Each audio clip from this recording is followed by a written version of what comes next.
projection avec forcément des complications dans le calendrier, quoi, parce qu'il n'y a pas beaucoup de dates. Bon, on rentre en Coupe de France la semaine prochaine, évidemment le parcours on ne peut pas le dessiner, quoi qu'il arrive, dans le championnat ça va être serré cette fin d'année. Alors je ne sais pas si le match a été fixé, je ne crois pas au jour d'aujourd'hui. Maintenant il y a quand même déjà des matchs en semaine, donc je ne sais pas trop quel est le scénario, sachant qu'évidemment on a des complications avec les stades. Donc ça c'est déjà la première chose. Après au niveau de la dynamique, oui, on aurait préféré enchaîner, ça c'est sûr.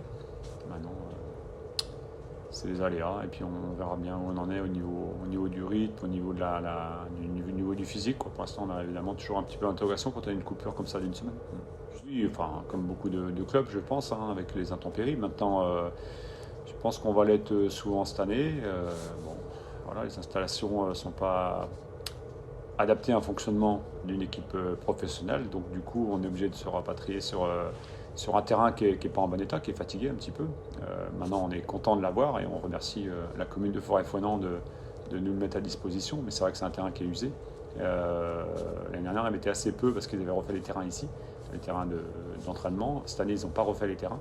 Du coup, je pense qu'ils vont être vite saturés d'eau et ça risque d'être une complication supplémentaire. Mais c'est comme ça. Ça l'est d'autant plus parce qu'aujourd'hui, il y a comme des grandes différences entre la qualité des terrains synthétiques. Les nouvelles, entre guillemets, les nouveaux sont très proches aujourd'hui des terrains en herbe, quasiment, on va dire ça comme ça. Mais ceux qui sont très usés, commencent à, oui, il y a une vraie différence et la qualité n'est pas très bonne au niveau des entraînements. On perd forcément en qualité. Sur le début de saison, quand vous commencez la première journée, vous faites la préparation, forcément que au départ, c'est pas Laval qui est mis dans les premières places. Maintenant, ils font un travail remarquable.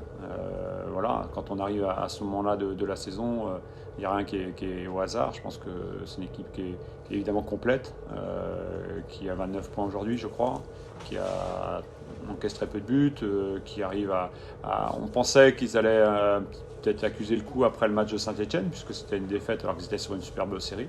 Et finalement, ils sont relancés avec 2 matchs à l'extérieur, à Amiens et puis à Annecy.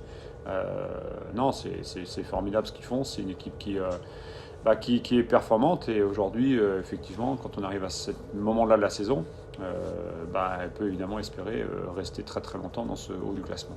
Alors, je pense qu'elle a beaucoup de qualités, l'expérience en fait partie. On a joué à Ajaccio qui était aussi dans ce registre-là. Maintenant, il n'y a pas que ça, hein. Il y a le travail qui est mené aussi, il y a tout ce qui est mis en place. Je pense que c'est un club qui travaille très bien, il y a une bonne énergie. Alors c'est vrai que l'année dernière ils se sont levés dans les ultimes minutes, mais ils ont rectifié le tir sûrement aussi au niveau de l'intersaison. Il y a un public qui soutient très très bien, qui est formidable. Donc ça fait un ensemble qui est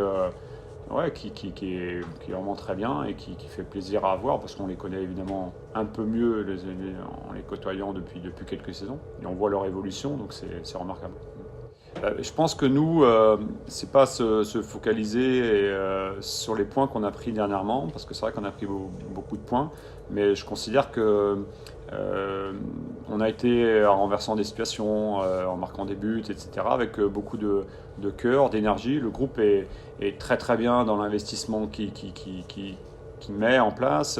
L'idée, évidemment que ça va être dur, mais on va s'accrocher, etc. C'est très très bien, c'est positif et je pense que c'est en grande partie grâce à cela qu'on a fait les résultats. Moi, je pense qu'on est en déficit par rapport au jeu. Je pense qu'il faut qu'on s'améliore, qu'on soit meilleur dans tous les domaines. Hein. Voilà, dans l'utilisation du ballon, mais aussi défensivement. Il faut qu'on gagne en qualité si on veut durer et continuer à prendre des points régulièrement. Je pense qu'aujourd'hui, c'est insuffisant. Je pense que c'est insuffisant et c'est pour ça que le danger, c'est de se dire oui, mais c'est bon, on a pris des points. Non. Moi, je pense vraiment qu'il y a une corrélation avec ce qu'on rend sur le terrain.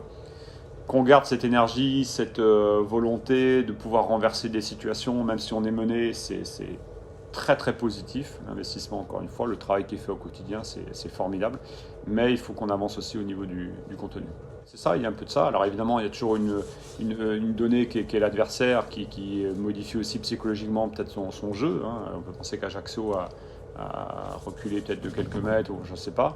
Mais il faut avoir la confiance. Il faut aussi que on arrive à donner cette énergie, nous, en termes de staff, pour qu'on se dise qu'on est capable aussi de faire des choses dès le début. Même si le scénario de match, il met toujours, voilà, quand on est mené, n'importe quelle équipe va être à pousser, va être jouer plus vers l'avant, etc. C'est la réalité de ce sport. Mais au-delà de ça, je pense qu'on doit gagner quand même dans pas mal de domaines si on veut vraiment rester sur un rythme qui est excellent depuis plusieurs semaines. Mais encore une fois, c'est des scénarios qui sont très particuliers. J'aimerais bien qu'on garde ça, mais qu'on avance à côté.